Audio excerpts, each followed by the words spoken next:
The third item I'll share actually is that last week we passed our budget. There's a whole number of things could be said about that, but don't underestimate the significance of us passing 8th balanced budget. The context in which that budget was passed is real. And it's this, and this was a report from Local Government Information Unit. 90% of residents nationwide will pay more in council tax and fees, and nearly 70% will see reduced services. More than half of senior council leaders warn their councils are likely to go bust during the next Parliament. And there was a report I read today said that 1 in 10 councils are very serious about the threat of going bust in the next year alone. 9 in 10 plan to increase fees in areas such as parking and environmental waste. At the same proportion plan to raise council tax, with 1/5 continuing to sell publicly owned assets. The LGIU Chief Executive, Jonathan Carl-West, said that their report into local government finance for the first time demonstrates how widespread council's desperate funding situation is. That there is a structural funding issue is now impossible to deny.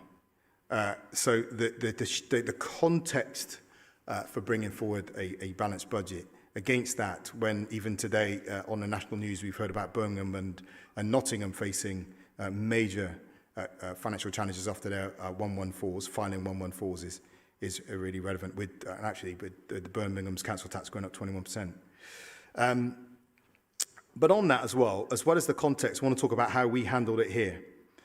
So I do want to thank the councillors and the parties who entered into negotiations to get us a balanced budget. And really, it was a test of the Chamber's ability to work together. We presented a budget. The amendments were put forward. I sat back, allowed all the councillors to debate amongst themselves, didn't make any comment on how they would handle a budget with their amendments, accepted or not. Amendments were taken on. The budget failed at first time. No agreement could be reached. So I just said, well, I'll bring back whatever budget you will work out for next time. A budget was brought back next time. I will say, and I won't name them, but one of the groups refused to participate in the whole budget process, didn't put any amendments in, but then subsequently voted against the budget, which is remarkable. So one of the first tests of the ability of the Chamber to work together on an issue of huge significance.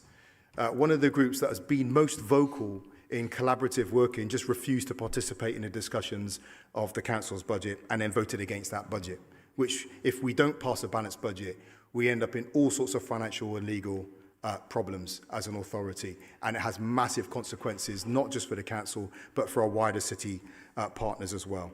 So that's something that needs to be worked on if the collaborative future that we've been promised is going to come about.